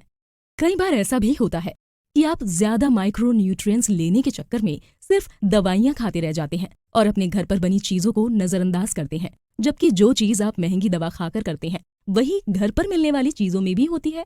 ऐसे ही कई बार प्रेग्नेंट लड़कियां सिर्फ इसीलिए अचार खाना बंद कर देती हैं क्योंकि उन्हें लगता है कि इसमें जरूरत से ज्यादा नमक है। फिर इसका नुकसान ये होता है कि अचार खाना बंद कर देने के साथ साथ अचार से मिलने वाली जरूरी चीजें भी उनके शरीर तक नहीं पहुंच पाती। इस तरह कम जानकारी की वजह से जाने अनजाने में वो अपना ही नुकसान कर बैठती हैं। डॉक्टर या दूसरे लोगों की बातों में आकर कई बार लड़कियां या औरतें अपनी दादी या नानी के हाथ से बने अचार खाने से भी परहेज करने लगती हैं, जिसका उन्हें नुकसान ही होता है। इसी तरह बाजार में मिलने वाले ओट्स जैसी चीजें खाकर लड़कियों को लगता है कि वो फाइबर की कमी को पूरा कर रही हैं, लेकिन उन्हें अंदाजा भी नहीं होता कि ये ओट्स उनकी सेहत के लिए अच्छा है भी या नहीं। इसीलिए बेहतर यही है कि हम अपने घर में सालों से चल रही रेसिपी और परंपरा को छोड़ने की बजाय उन पर ध्यान दें और उनसे जरूरी बातें सीखें। और सबसे अच्छा तो ये होगा कि हम हमारे घर की परंपरा और मॉडर्न साइंस को एक साथ लेकर चलते रहें। प्रेगनेंसी से जुड़े हुए खाने पीने के नियम को समझते हुए हमें ये जानने में मदद मिलेगी कि इस दौरान कौन सा खाना हमारे लिए सही रहेगा और कौन सा नहीं, क्योंकि कई बार प्रेगनेंसी के वक्त लड़कियों को समझ में नहीं आता कि खाने पीने को लेकर उन्हें कैसी डाइट रखनी चाहिए। तो इस एपिसोड में हमने ऐसे ही कुछ दूसरे सवालों का जवाब देने की कोशिश की थी। साथ ही हमने खाने पीने की ऐसी चीजों के बारे में भी जाना जिनसे न सिर्फ बच्चे बल्कि माँ की सेहत पर भी अच्छा असर हो सकता है। हमने ये भी जाना कि बाहर बाजार के पैकेजिंग फूड के बजाय घर के खाने में कितने न्यूट्रिएंट्स होते हैं। फिर दाल, चावल, अचार, चटनी और दही जैसी चीजों की अहमियत के बारे में भी हमने काफी चर्चा की। घर पर बनने वाली इन सारी चीजों में कई ऐसी खासियत है जो बाहर बाजार में मिलने वाले खाने में हमें नहीं मिल सकती। और उम्मीद है कि हर प्रेग्नेंट लड़की या औरत अगर यहाँ बताई गई सारी बातों को ध्यान में रखकर अपनी डाइट प्लान करे तो न सिर्फ उसके बच्चे की सेहत अच्छी होगी बल्कि प्रेगनेंसी के बाद वो खुद भी फिट रहेगी। पहले 3 महीने क्या करें? प्रेगनेंसी नोट्स की बुक समरी सुनते हुए पिछले एपिसोड में अपने प्रेगनेंसी के दौरान खाने पीने से जुड़े नियमों के बारे में जाना। आगे अब हम उन नियमों से जुड़ी दूसरी बातों पर भी गहराई से चर्चा करेंगे। कोई भी औरत जब प्रेग्नेंट होती है तो ये पूरे 9 महीने का प्रोसेस होता है, एक बच्चे का माँ के पेट से निकलकर इस दुनिया में आने का। और इन 9 महीनों को इस बुक के राइटर रुजुता ने 3-3 महीनों के 3 हिस्सों में बांटा है, जहाँ पहले 3 महीने, बीच के 3 महीने और आखिर 3 महीनों के दौरान प्रेग्नेंट औरतों को किन बातों का ध्यान रखना चाहिए, इस पर चर्चा होगी।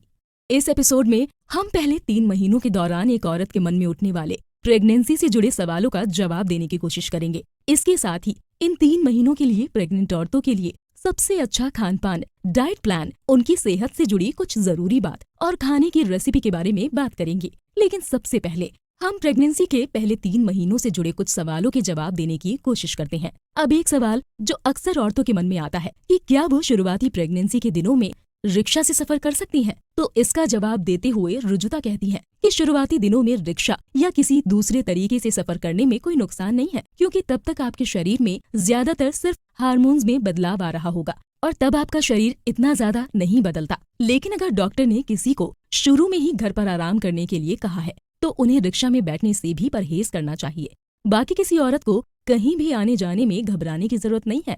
और तो और रुजुता का तो ये भी मानना है कि प्रेगनेंसी के वक्त औरतों के शरीर की ताकत अननेचुरल तरीके से ज्यादा ही बढ़ जाती है और वो काम जो आमतौर पर औरतें नहीं कर पाती उन्हें भी करने के लिए उनमें ताकत आ जाती है। और सच मानिए ऐसा वाकई में होता है।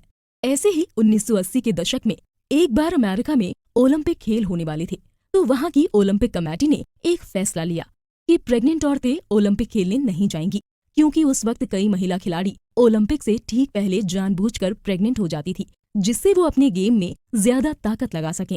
दरअसल प्रेगनेंसी के दौरान शरीर में रेड ब्लड सेल्स बढ़ जाते हैं जो शरीर में ऑक्सीजन पहुंचाने का काम करते हैं। वहीं प्रेगनेंसी के दौरान इनकी संख्या बढ़ने की वजह से शरीर के हर भाग में तेजी से ऑक्सीजन पहुंच पाता है और खाने के साथ मिलने वाले न्यूट्रिएंट्स भी आसानी से पच पाते हैं।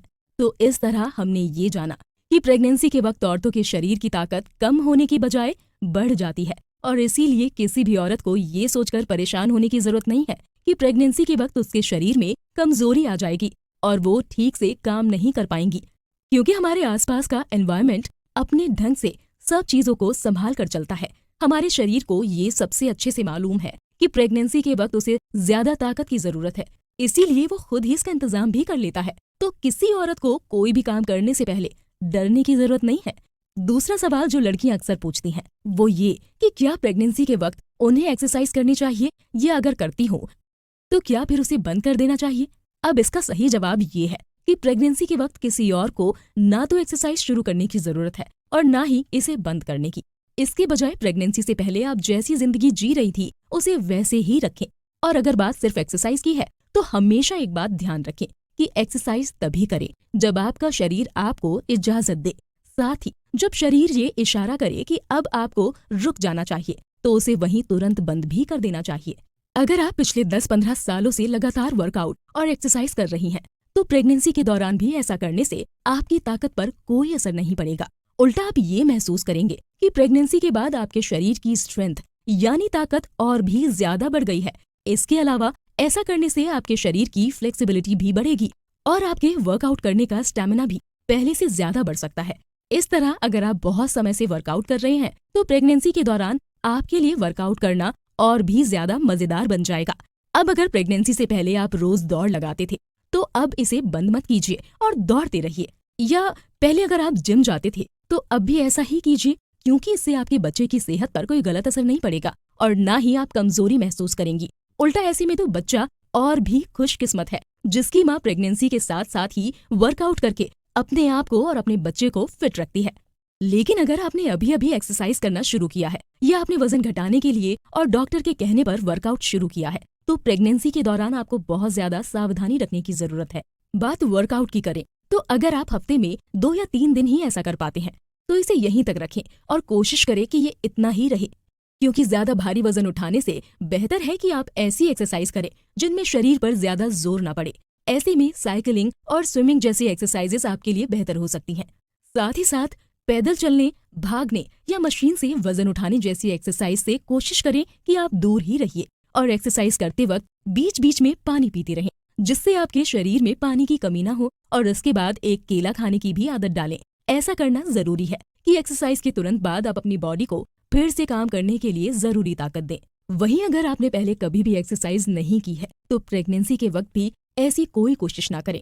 इसके बदले ज्यादा से ज्यादा थोड़ी देर के लिए इधर उधर चल फिर लें, लेकिन किसी भी तरह की नई एक्सरसाइज शुरू करने की कोशिश ना करें, खासकर शुरुआत के 3 महीनों में।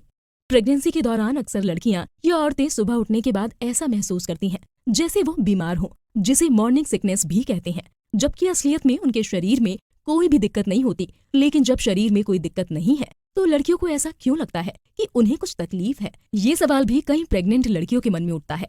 इसका जवाब देते हुए रुजुता कहती हैं कि ऐसा होना बिल्कुल नॉर्मल यानी कि आम बात है, क्योंकि प्रेगनेंसी के वक्त शरीर में मौजूद हार्मोन्स का बैलेंस ऊपर नीचे होता रहता है। इसी वजह से शरीर में एसिडिटी भी बढ़ जाती है। साथ ही साथ खाने पीने का ध्यान न रखने पर हालत और भी बिगड़ जाती है। इसी वजह से बहुत बार ऐसा होता है कि सुबह उठकर लड़कियों को ऐसा लग सकता है जैसे वो बीमार हो। अब सुबह सुबह बीमार महसूस ना हो, इससे बचने का तरीका यही है कि रात में प्रेग्नेंट औरतें या लड़कियां कोशिश करें कि उन्हें एक अच्छी और पूरी नींद आए।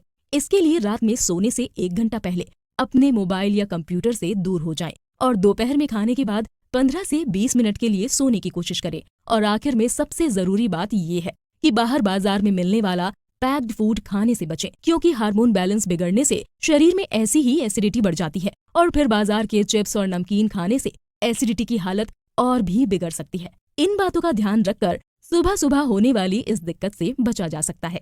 लेकिन क्या कोई ऐसा तरीका भी है जिनका इस्तेमाल करके सुबह इन दिक्कतों के होने के बाद भी इनसे छुटकारा पाया जा सके? रुजुता इस सवाल का जवाब देते हुए कुछ ऐसे तरीके हमारे सामने रखती हैं जिनका इस्तेमाल करके सुबह सुबह होने वाली इन दिक्कतों से छुटकारा पाया जा सकता है। इसके लिए सबसे पहले तो सुबह उठकर कोई फल, बादाम, काजू जैसा कुछ खाना बहुत जरूरी है। फिर सुबह उठने के बाद 2 घंटे तक चाय या कॉफी बिल्कुल भी ना पिए। इसके अलावा जब आप दोपहर या रात में खाना खा रहे हों तो अपने खाने में थोड़ा सा घी लेने की कोशिश जरूर करें, क्योंकि घी खाने पर शरीर का ब्लड शुगर काबू में रहता है।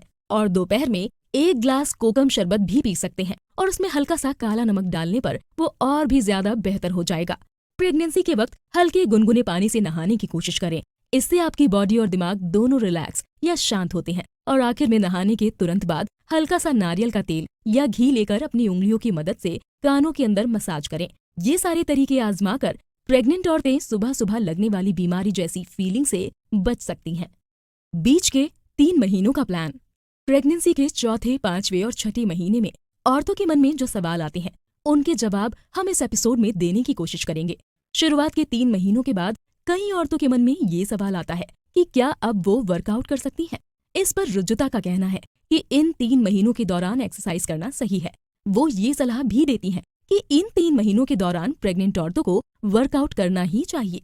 सबसे पहले हल्की एक्सरसाइज से शुरुआत करनी चाहिए, जहां ज्यादा से ज्यादा 20 से 30 मिनट तक एक्सरसाइज करने की आदत डालें और कोशिश करें कि आपके शरीर पर ज्यादा जोर न पड़े।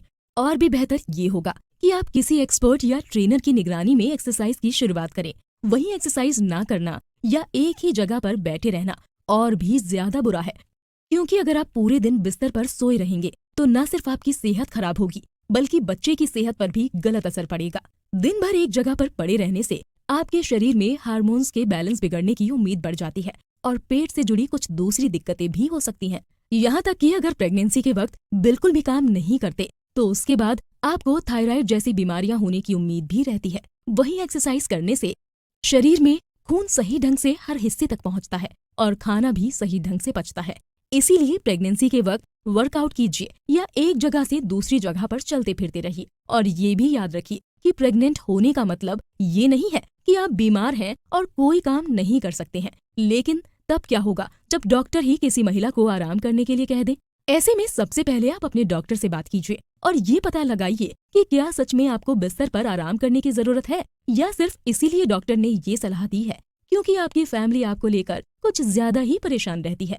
साथ में ये भी ध्यान रखें कि आप किसी अच्छे डॉक्टर से बात करें जिसके सामने आपको अपनी परेशानी बताने में कोई हिचकिचाहट ना हो और जो आपके सारे सवालों का सही ढंग से जवाब दे सके।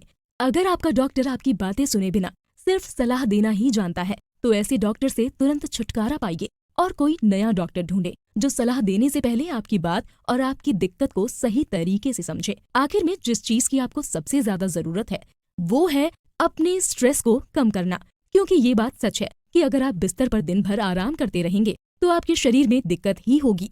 इसीलिए डॉक्टर से पूछिए कि क्या आप दिन में कुछ वक्त टहल सकते हैं या नहीं।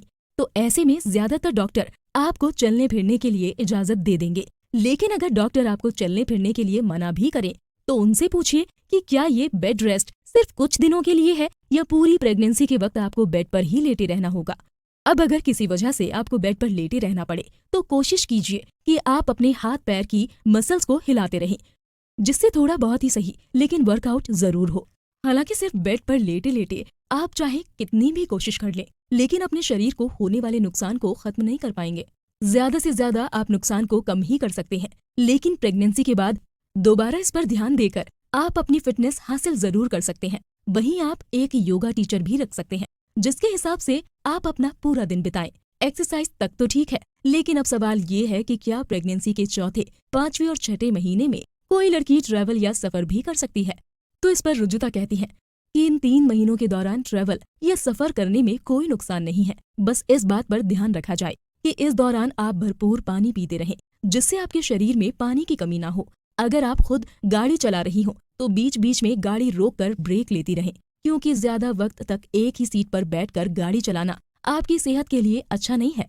सफर करते वक्त इस बात का भी ख्याल रखें कि आप उन जगहों पर जाएं जहां अच्छा खाना मिलता हो, क्योंकि ऐसे में अच्छा खाना खाने की जरूरत होती है।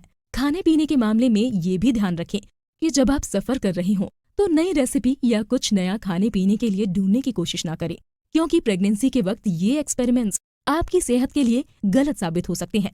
साथ ही रुजुता की सलाह ये भी है कि सफर करते वक्त मछली और कच्चा सलाद खाने से भी बचें।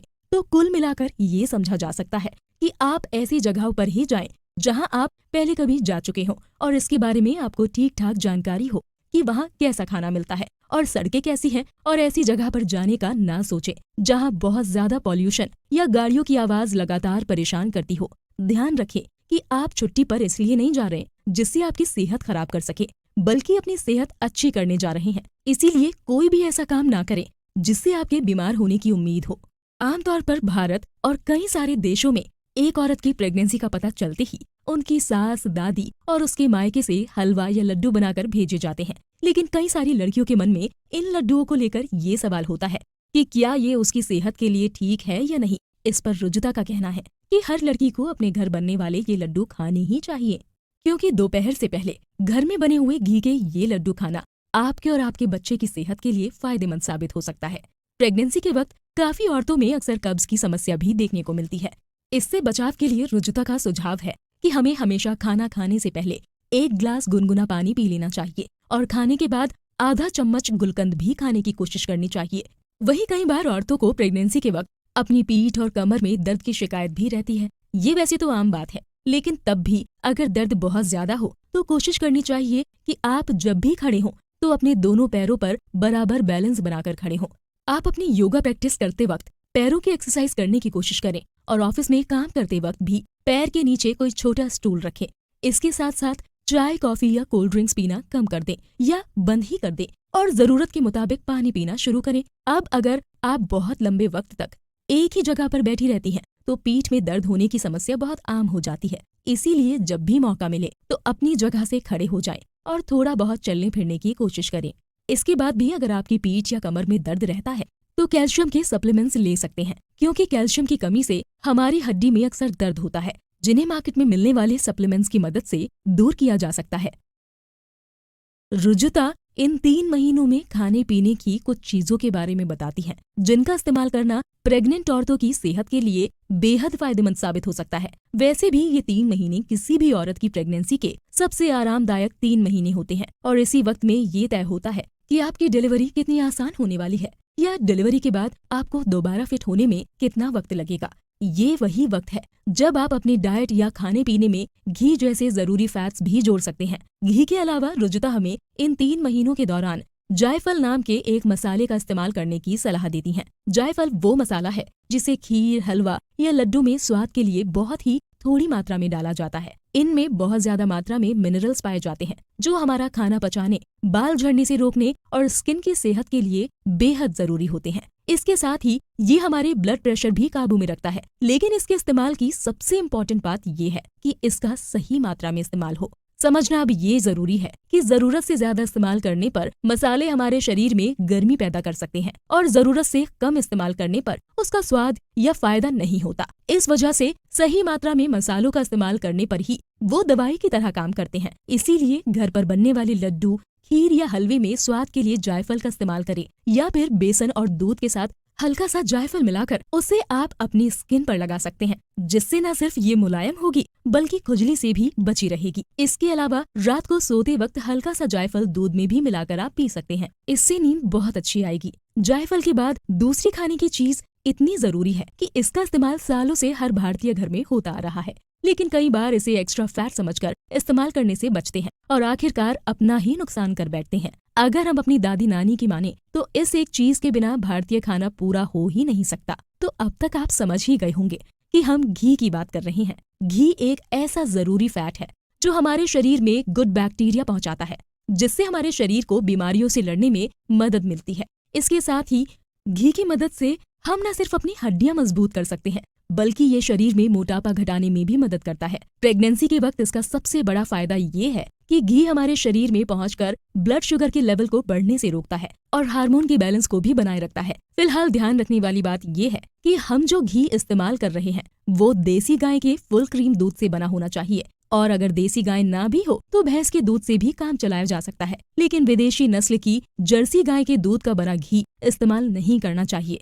कोशिश कीजिए कि आप घी को घर पर ही बनाएं, और घर पर किसी को बनाना नहीं आता तो आप अपने आसपास की छोटी गौशाला से खरीद लें। प्रेग्नेंट औरतें घी का इस्तेमाल 1 या 2 चम्मच अपनी रोटी या चावल में करें।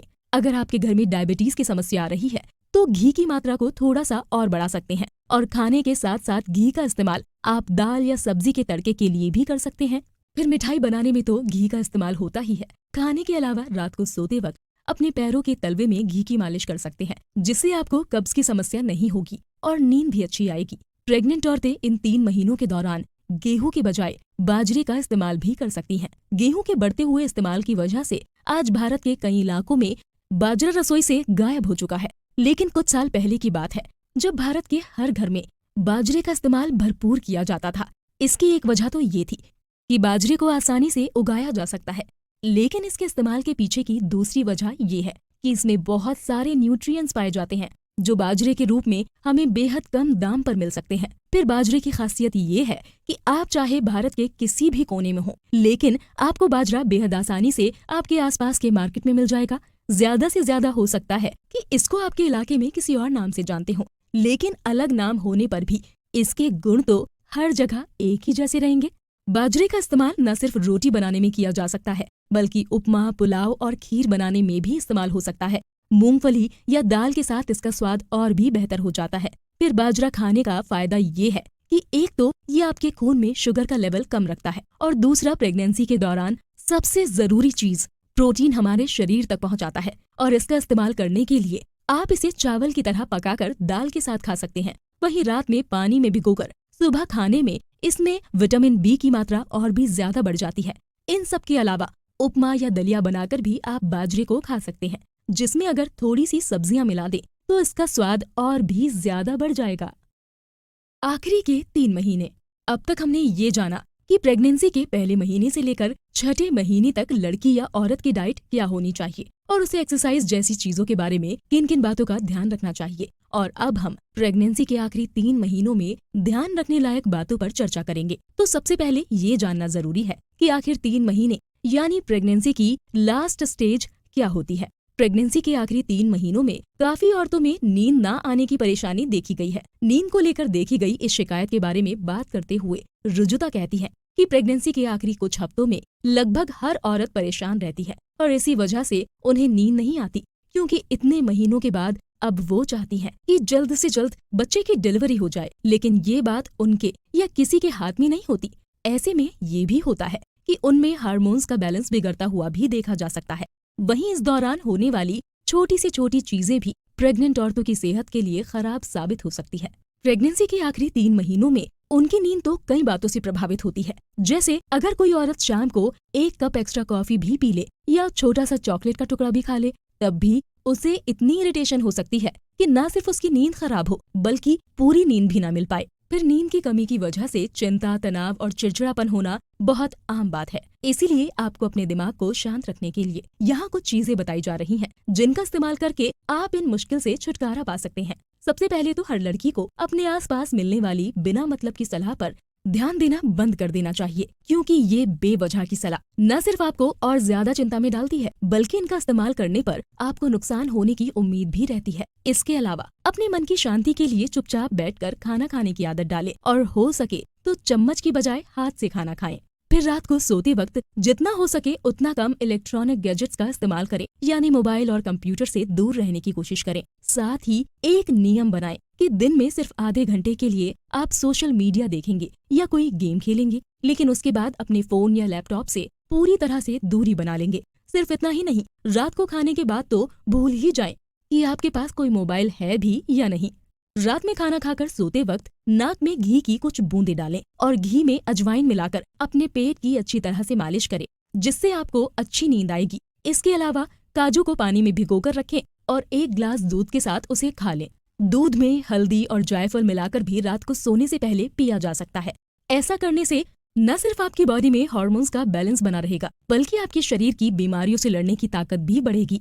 आप दोपहर में 20 मिनट सोने की आदत डालें, लेकिन कोशिश करें कि ये वक्त 20 मिनट से ज्यादा ना हो। अपनी बॉडी और बेडरूम को ज्यादा गर्म ना होने दें। अगर आपके कमरे में एसी है तो सोने से पहले उसे ऑन कर दें। वहीं आखिर में एक्सरसाइज करना ना भूलें। एक्सरसाइज या फिजिकल एक्टिविटी आपकी नींद को बेहतर बनाने के लिए बहुत जरूरी है। कई लड़कियों की शिकायत रहती है कि उनका ब्लड शुगर लेवल बढ़ा हुआ है। ऐसे में उन्हें क्या करना चाहिए? तो अगर किसी लड़की को ये दिक्कत हो रही है तो उसे रोटी या दाल चावल के साथ थोड़ा सा घी मिला लेना चाहिए, जिससे उनकी बॉडी में ब्लड शुगर का लेवल ज्यादा नहीं हो। आप ऐसा खाना खाने की कोशिश करें जिसमें प्रोटीन, विटामिन जैसे कई सारे न्यूट्रिएंट्स एक साथ मौजूद हों। कभी भी ऐसा खाना ना खाएं जिसमें ना तो सिर्फ प्रोटीन हो या सिर्फ फैट। अपने खाने में दाल और बाजरे जैसे मोटे अनाज का इस्तेमाल करने की भी आदत डालना प्रेगनेंसी में अच्छा है। खाना खाते वक्त उसे छोटे छोटे टुकड़ों में बांट दें और अच्छी तरह चबाते हुए खाएं, जिससे पेट में जाने के बाद खाना पचाने में आसानी हो। फिर अपने खाने में चटनी या अचार को बिल्कुल बाहर ना करें, क्योंकि लंच या डिनर में से किसी एक वक्त चटनी या अचार का इस्तेमाल करने से आपके शरीर में जरूरी फैट पहुंचते रहेंगे। नारियल से बने हुए लड्डू या मूंगफली की चिक्की भी शुगर लेवल को कंट्रोल करने में मदद कर सकती है। इसके अलावा वर्कआउट पर भी पूरा ध्यान दें। हल्की से हल्की एक्सरसाइज या वर्कआउट भी आपके शरीर का ब्लड शुगर काबू में रखने के लिए काफी मददगार साबित हो सकता है। अपने घर और आसपास के इलाके में बनने वाले खाने को बिल्कुल नजरअंदाज ना करें, और अगर कुछ करना ही है तो बाहर बाजार में मिलने वाले पैक्ड फूड को नजरअंदाज करें। कई बार लड़कियों में ये भी कंफ्यूजन देखी जाती है कि क्या उन्हें प्रेगनेंसी के वक्त घर की साफ सफाई करनी चाहिए या नहीं। तो दरअसल कुछ वक्त पहले तक घर की साफ सफाई करना औरतों के लिए एक्सरसाइज का काम करता था। इससे न सिर्फ उनका शरीर फ्लेक्सिबल होता था, बल्कि हल्की सी फिजिकल एक्टिविटी की मदद से उनका ब्लड शुगर भी काबू में रहता था। आज के वक्त में ये एक्टिविटी ऑफिस के काम से भी पूरी हो सकती है। इसीलिए अगर आप घर पर ही रहते हैं और रोज झाड़ू पोछा करते हैं तो प्रेगनेंसी के दौरान भी ऐसा करने में कोई दिक्कत नहीं है। लेकिन अगर आप बाहर काम करते हैं तो आपके लिए जरूरी फिजिकल एक्टिविटी बाहर ही हो सकती है, और इसीलिए घर पर अलग से काम करने की आपको कोई जरूरत नहीं है।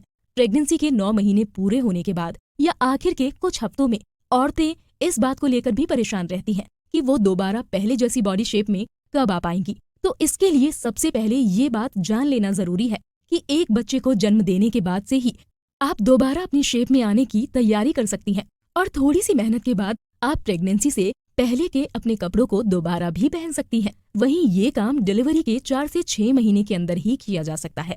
अब आप सोचिए कि आपका बच्चा खुद ही 3 से 4 किलो के वजन का होगा। इसका मतलब ये हुआ कि डिलीवरी होने के बाद ही 4 किलो वजन तो एक साथ कम हो ही सकता है। हालांकि बॉडी में मौजूद फैट को जाने में थोड़ा वक्त लग सकता है, लेकिन बच्चा पैदा होने के वक्त आपके लिए आपकी और आपके बच्चे की सेहत ज्यादा जरूरी है, न कि आपकी बॉडी का साइज। तो कहने का मतलब ये है कि डिलीवरी के तुरंत बाद दोबारा अपना वजन घटाने की किसी जल्दबाजी की जरूरत नहीं होती। सिर्फ थोड़ी सी मेहनत से ही वक्त के साथ आप दोबारा प्रेगनेंसी से पहले की बॉडी में लौट सकते हैं, और इसके लिए घबराने के बजाय इस पूरे वक्त का मजा लेना चाहिए।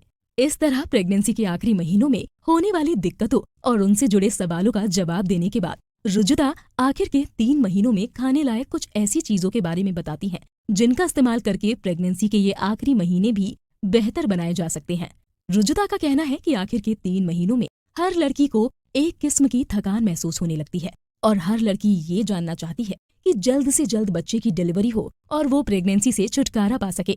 अब एक तरफ तो लड़कियां ये चाहती हैं कि डिलीवरी हो और प्रेगनेंसी का ये दौर खत्म हो जाए, लेकिन दूसरी ओर वो ये भी चाहती हैं कि एक बार माँ बनने के बाद उनके लिए कुछ भी पहले जैसा नहीं रह जाएगा।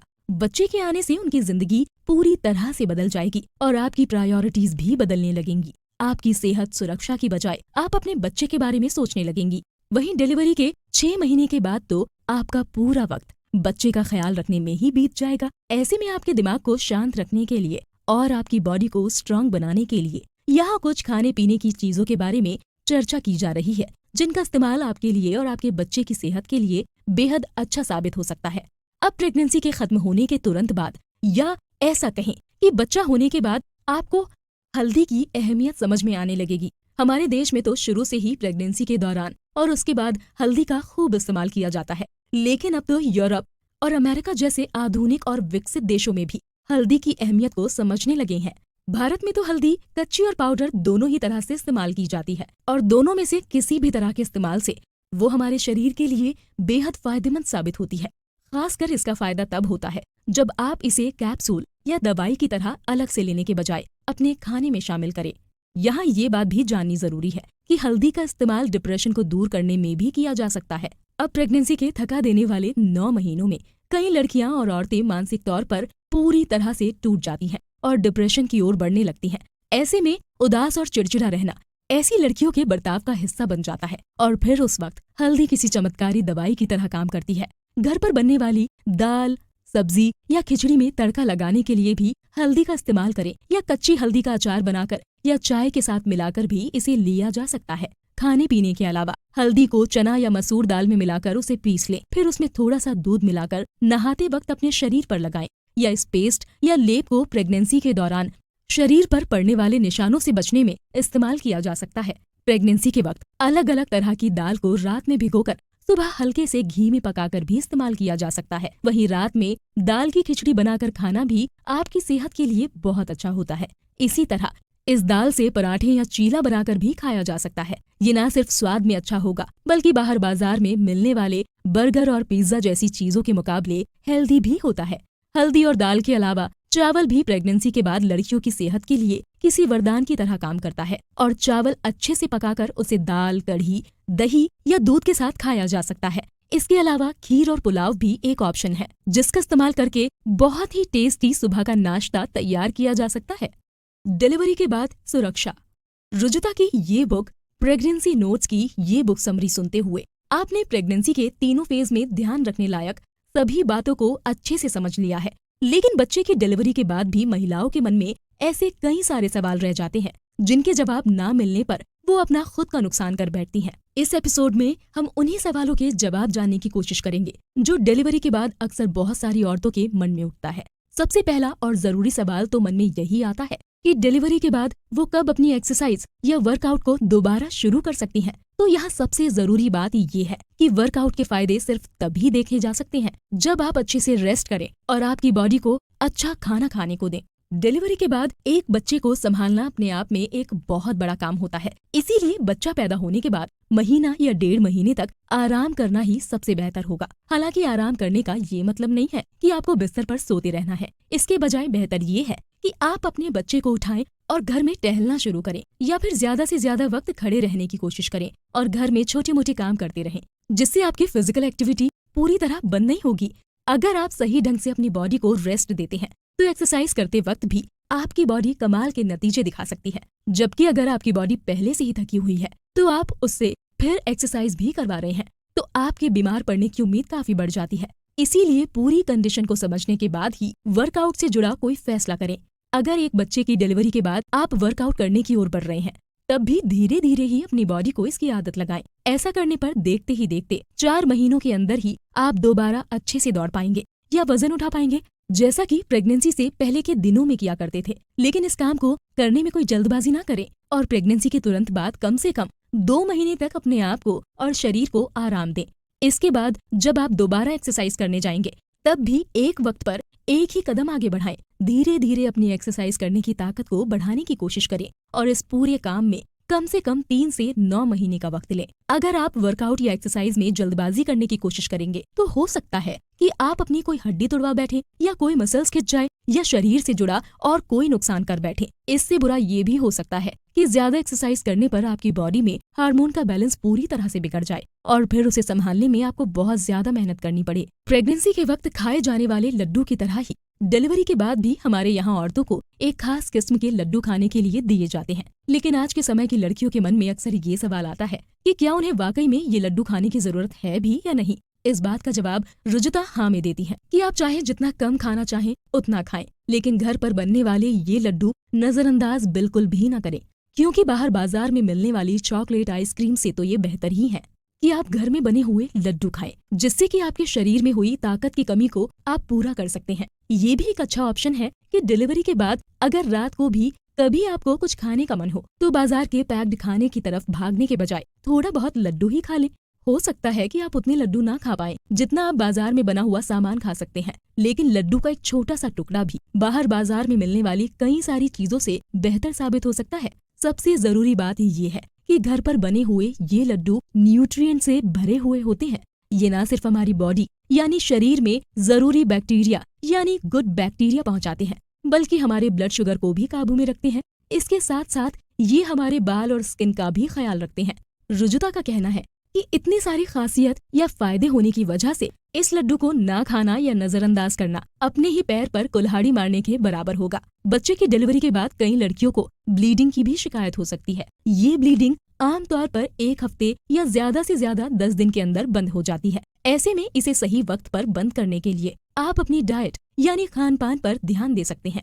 एक अच्छी डाइट न सिर्फ आपके पेट को पूरी तरह से साफ करने में मदद करेगी, बल्कि खून निकलने की वजह से आई कमजोरी को भी दूर करने में अहम होती है। इसीलिए ब्लीडिंग से घबराने की कोई बात नहीं है। अब तक हमने ऐसी कई खाने पीने की चीजों के बारे में चर्चा की है जिनका इस्तेमाल करके आप अपनी बॉडी को पूरी तरह से सेहतमंद या फिट रख सकते हैं और ब्लीडिंग से होने वाले नुकसान से भी बच सकते हैं। और आखिर में एक सवाल जो हर प्रेग्नेंट लड़की या औरत के मन में डिलीवरी के बाद आता ही है, और वो ये है कि डिलीवरी के कितने वक्त के बाद वो अपने घर से बाहर निकल सकती हैं।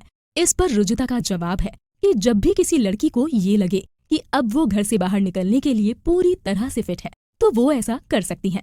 आमतौर पर डिलीवरी के बाद 40 से 45 दिन लगते हैं जब एक औरत अपने शरीर में इतनी ताकत महसूस करे कि वो अब घर से बाहर निकलकर अपना कुछ काम कर सकती है। लेकिन बाहर निकलने से पहले आप अपने घर या अपने कमरे में ही चलने फिरने की कोशिश करें। और अगर आप किसी दोस्त या रिश्तेदार से मिलने जाना चाहते हैं या कहीं बाहर किसी रेस्टोरेंट में भी जाने की सोच रहे हैं तो घर पर हल्की फिजिकल एक्टिविटी आपकी इसमें मदद कर सकती है। हालांकि इसके बाद भी रुजुता की सलाह है कि डिलीवरी के तुरंत बाद लड़कियों को इतनी दूर नहीं जाना चाहिए जहां पहुंचने के लिए उन्हें 15 मिनट से ज्यादा का वक्त लगे।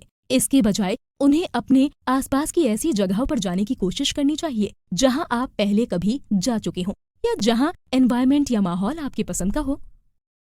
कंक्लूजन। इस तरह आपने हमारे साथ रुजुता दिवाकर की लिखी हुई book pregnancy notes before, during and after की समरी सुनी। इसको सुनते हुए आपने जाना कि प्रेगनेंसी से पहले हमारी बॉडी को कैसे फिट रखें, इसके दौरान किन किन बातों का ख्याल रखें और डिलीवरी के बाद अपने आप को दोबारा प्रेगनेंसी से पहले की हालत में कैसे लाएं। हमने इस बात पर भी चर्चा की कि प्रेगनेंसी के लिए हमारे शरीर को कितना तैयार होने की जरूरत है और उसके लिए हमें क्या क्या करना चाहिए। इसके लिए एक्सरसाइज से लेकर डाइट और खाने पीने की कई चीजों के बारे में जानकारी लेते हुए हमने जाना कि प्रेगनेंसी के लिए तैयार होना भी अपने आप में एक बहुत बड़ा काम है जिसकी अच्छे से तैयारी कर लेना बहुत जरूरी है। फिर हमने इस बात पर भी बात की कि आज की हमारी लाइफस्टाइल में टेक्नोलॉजी और आरामदायक जिंदगी के चक्कर में हम अपने शरीर की ताकत खोते जा रहे हैं और इससे जुड़ी दिक्कतों से निपटने के लिए हम क्या क्या कर सकते हैं। इस तरह अलग अलग बातों पर चर्चा करते हुए हमने समझा कि कैसे आप अपनी बॉडी को प्रेगनेंसी के लिए तैयार कर सकते हैं। प्रेग्नेंट होने के बाद किसी भी औरत के लिए उसका खान पान सबसे ज्यादा जरूरी हो जाता है। ये तय करता है कि प्रेगनेंसी के बाद बच्चे और उसकी माँ की सेहत कैसी रहेगी और डिलीवरी होने में कितनी मुश्किल आएंगी। इसीलिए लेखिका रुजुता ने हमारे सामने प्रेगनेंसी से जुड़े हुए कुछ फूड रूल्स भी बताए। ये प्रेगनेंसी के दौरान खाने पीने के कुछ ऐसे नियम हैं जिन्हें नजरअंदाज करके कोई भी स्वस्थ प्रेगनेंसी की ओर नहीं बढ़ सकता। साथ ही साथ हमने ये जाना कि अच्छे से पके हुए खाने की अहमियत क्या होती है और हमारे शरीर को प्रेगनेंसी के दौरान पानी की कितनी जरूरत होगी। वहीं हमारे रोज के खाने में न्यूट्रिएंट्स और मल्टी न्यूट्रिएंट्स कौन कौन से होते हैं और वो क्या काम करते हैं, इस पर भी हमने अच्छे से चर्चा की। आमतौर पर हमें ये पता नहीं होता कि हमारे शरीर को विटामिन या आयरन किन चीजों से मिल सकता है। ऐसे में इस किताब के जरिए हमें एक नई दिशा मिली जिसकी मदद से हम न सिर्फ अपना खान पान बेहतर बना सकते हैं बल्कि प्रेगनेंसी के दौरान इसका इस्तेमाल करके अपना और बच्चे की सेहत का ख्याल भी रख सकते हैं। रुजुता ने हमें उन सारे सवालों के जवाब दिए जो प्रेगनेंसी के दौरान और डिलीवरी के बाद भी सभी लड़कियों या औरतों के मन में उठते ही रहते हैं, जैसे कि प्रेगनेंसी के वक्त कितनी एक्सरसाइज करनी चाहिए, करनी भी चाहिए या नहीं, घर पर बने लड्डू खाने चाहिए या नहीं, घर का काम करना चाहिए या नहीं, और बच्चे की सेहत से जुड़े दूसरे कई सारे सवालों के जवाब भी हमें मिल गए। बुक समरी में बताई गई इन सभी बातों को ध्यान में रखते हुए अगर कोई अपनी प्रेगनेंसी प्लान करता है और डिलीवरी के बाद यहाँ बताई गई सारी चीजों का इस्तेमाल करता है तो न सिर्फ एक स्वस्थ बच्चे का जन्म होता है बल्कि एक माँ दोबारा प्रेगनेंसी से पहले की जिंदगी भी जी सकती है। इसीलिए इस किताब की ये समरी न सिर्फ उन लड़कियों के काम की है जो प्रेगनेंसी प्लान कर रही हैं, बल्कि उनके लिए भी है जो प्रेग्नेंट है या बच्चे को जन्म दे चुकी हैं। ये आदमियों के काम भी आ सकती है क्योंकि प्रेगनेंसी कोई ऐसी चीज नहीं है जो सिर्फ औरतों की जिम्मेदारी है, बल्कि हर एक इंसान को ये जानना चाहिए कि प्रेगनेंसी के दौरान औरतों को किन किन दिक्कतों का सामना करना पड़ता है और हर एक को ये भी जानकारी होनी चाहिए कि उन दिक्कतों को दूर करने के लिए क्या क्या तरीके आजमाए जा सकते हैं।